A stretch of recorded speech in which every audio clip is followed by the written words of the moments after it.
back to my channel. My name is Lena Solid and I'm the Edtech Guru. Today I want to discuss some of the things that we've been facing during COVID-19 and how it's going to affect school systems moving forward. Number one, the CDC guidelines came out and basically said that students cannot be in a space near each other without wearing a mask, and there will be no transferring of classrooms or basically any socialization whatsoever. The number one thing that I think schools are going to do is they're either going to switch to an all online remote learning opportunity until the end of the year, or they're going to go hybrid. And what I mean by hybrid is that I think that schools are going to switch to a different type of model, whether half the students go in the afternoon or they're gonna go into a similar manner of a Monday, Wednesday, Friday, and then the other group goes Tuesday, Thursday. Something like this is going to have to be in place because the way that the CDC has suggested for buses to run is going to be very unrealistic for us to get kids to and from school, not to mention the pressure that's being put on our parents. So that's number one, is the CDC guidelines. Number two is the inequitability that has been thrown into the spotlight. I work for an EdTech company, as you know, and with our company, we have talked to thousands of teachers over these last few months, just setting them up with subscriptions and different things like that. The schools kind of run a gamut. Some schools are completely set up with already integrations with some LMS systems, and every single one of their students had one-to-one devices. And then you had the complete opposite side of the spectrum where students didn't even have devices. They only had enough to give to one family member. So if a household had 6 kids, they can only have one device, and most of those being an iPad, which you know is not very functional for really online learning. It's functional for doing things, recording videos and different things like that, but the true functionality for online learning is a little bit tougher when you do have an iPad device. The second part of that is that a lot of the students don't have Wi-Fi. So they may have a cell phone or some kind of a device. Most of them don't have the ability to set them to a hotspot. So you're having these issues where there is no place for the students to kind of access Wi-Fi and be able to kind of interact with their teachers and be part of the discussions and the things that are happening online. What I've heard from several parents and several teachers is that parents are traveling to a place that has a Wi-Fi hotspot and they're taking their kiddos there to do work for maybe an hour a day. In addition to the CDC guidelines, the inequitability that we're kind of facing with that piece of things, I'm not even discussing school lunches or the nutritional things that are faced with the schools. The last thing is a lack of system in place. So some school systems being super set up. You also have that same inequitability happening in the school sites themselves. So you have some teachers who teach technology and they're already ready to go. You know, they're able to roll right away. Like their kids are already ready to go because they've already been working in this kind of a model basically in the classroom, obviously with this face-to-face interaction from the teacher where they're really being able to catch, you know, the learning application similar to that flip model status. But then you also have the teachers who've never done this before, never logged online. I've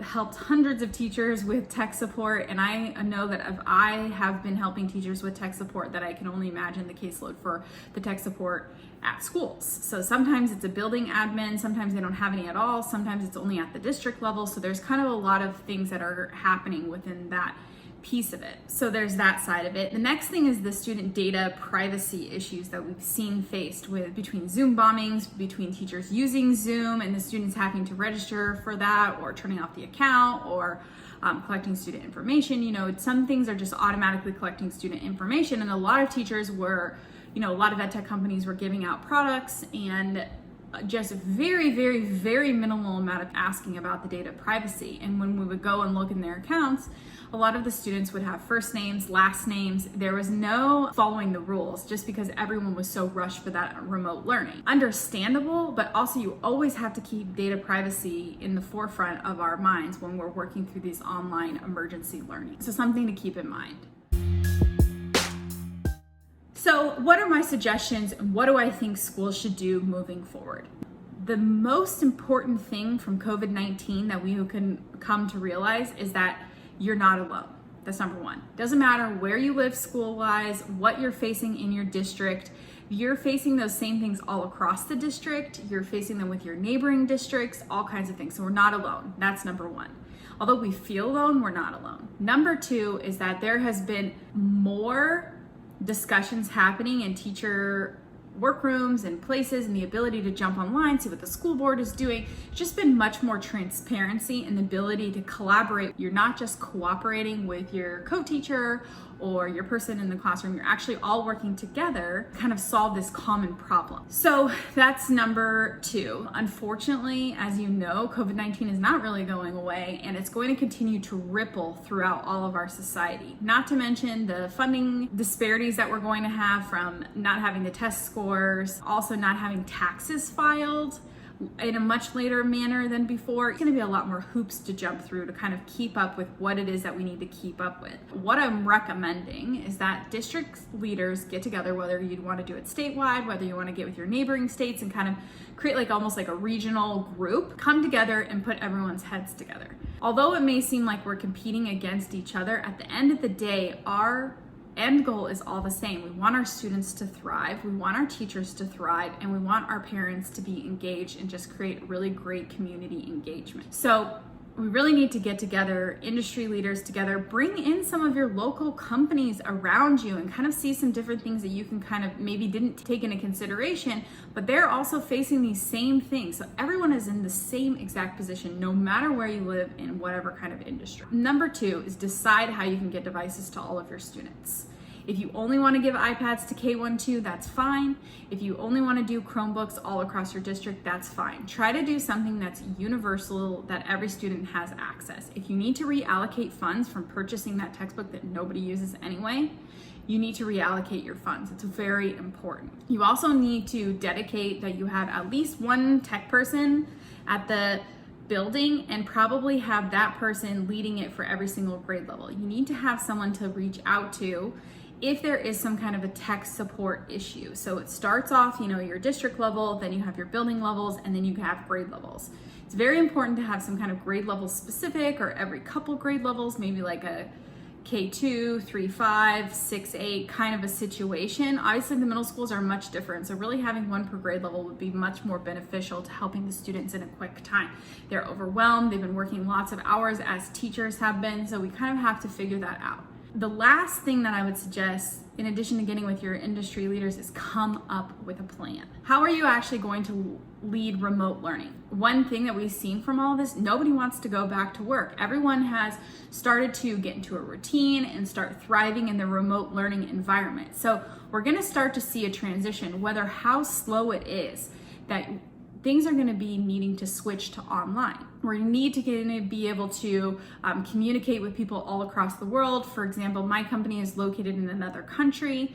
I know that several people here around me that work in the EdTech industry as well, their companies work all across the country. And so you're working in different time zones. So we have some of our team is in China, some of our team is in Israel, some of our team is in the United States, and some people are all over from New York all the way to California. So you have a very, very huge time gap between all of these places, but we communicate well by using really clear communication, being able to collaborate with one another, and then just kind of being able to have that open transparency amongst the company is very important. So it's also very important in education. For a long time, we've had to shut the door, put our heads down, and work kind of a model.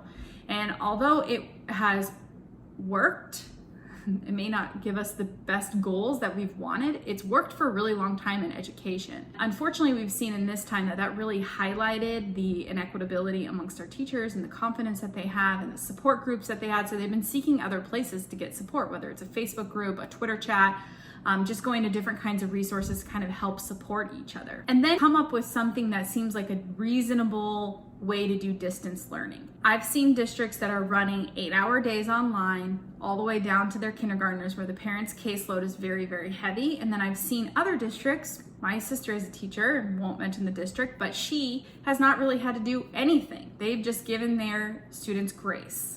Although that seems great in theory, we know that the student slide is huge. In addition to the student slide, when you have seniors that are working at the level, even though they're done and checked out with school, do you think the next year when they go to college that they can just be checked out, or when they go to work the next year that they can just be checked out and just kind of show up and lollygag? No, we're not setting the right expectation for our students. And although it's easy to just give them grace, it is hard. Think about all the work that you did this year and all the resources that your teachers can use next year to utilize their classroom teaching, And each year you're just kind of modifying and changing it. Think about the world that we live in. It's full of startups.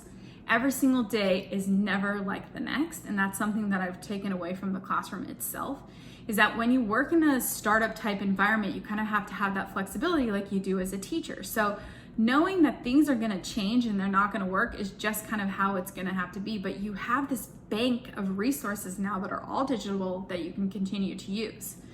And if you have a snow day, why can't you take it online? Start really rethinking the school system and how it's been working in previous years.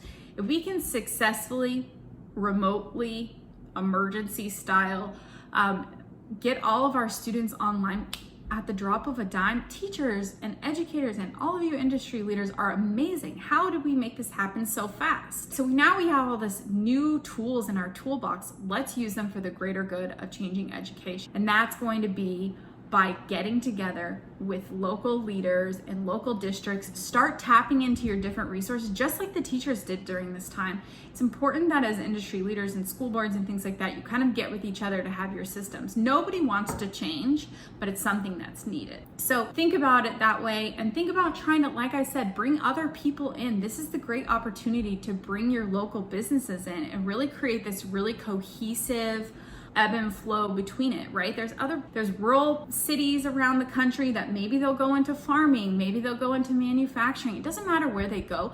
The skill sets that you need to thrive as a human being are those collaboration, clear communication, and all of your relationships, being able to know what to do when you fail. Like, what happens if you fail? We're gonna see a lot of failing businesses, a lot of closed doors.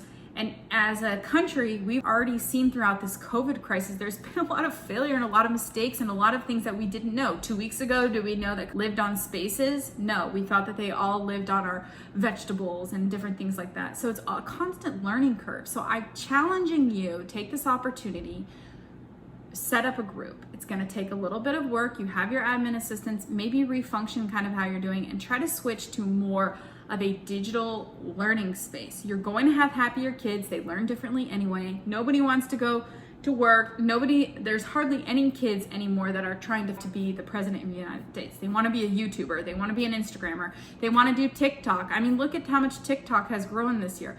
Why can't you utilize those types of models for teaching? You may not use TikTok, obviously with your younger kids, doesn't make sense, right?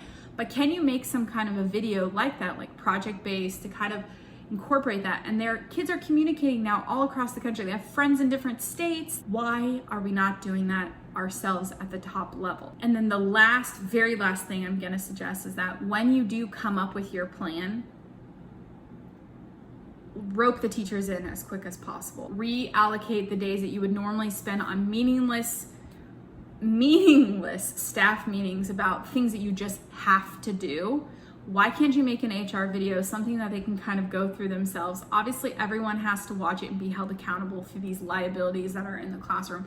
Reallocate how you're doing your professional development. Having teachers come in and just sit through boring staff meetings. I mean, there's thousands of memes going around about how boring staff meetings are. Flip it upside down. Let's start supporting them with things that they actually need in their classroom. How to run a Google Classroom, how to use Microsoft Teams, how to use Zoom. Things like that they're not having to learn on the side, that we can foster and communicate. Bring a Zoom rep in. Bring somebody in that kind of help foster their abilities and different things like that. And then think about the amazing projects that can come from that when teachers have these resources to actually go digital. They're trying. Teachers want to move with the times. They know that their students are disconnecting. So let's foster this collaboration and this global community that we built during this COVID-19 time, where everybody has been facing a hardship. Everybody has faced a hardship during this time. Something is not went as planned. Nobody likes to be home and trapped in their houses, but look what everyone has done. They've made it work. It's not been probably the best experience for every single person, but every single person has made this work and has essentially gotten to a point where they feel like they're thriving in their new routines. So create a global collaboration, follow up on it, start creating more digital spaces. It's not going to do you an injustice to start switching your minds. The next episode that I'll focus on is going to be something about how to evaluate your resources and how to change what you're traditionally doing into a STEM model for some open suggestions. Once again, I thank you for joining me on this journey. If you like what you saw today, please hit the subscribe button. I always welcome you to follow me, and if you have questions, you can always email me. All my contact information is below. Thank you again. My name is Lena Saleh, and I'm the EdTech Guru. We'll see you soon.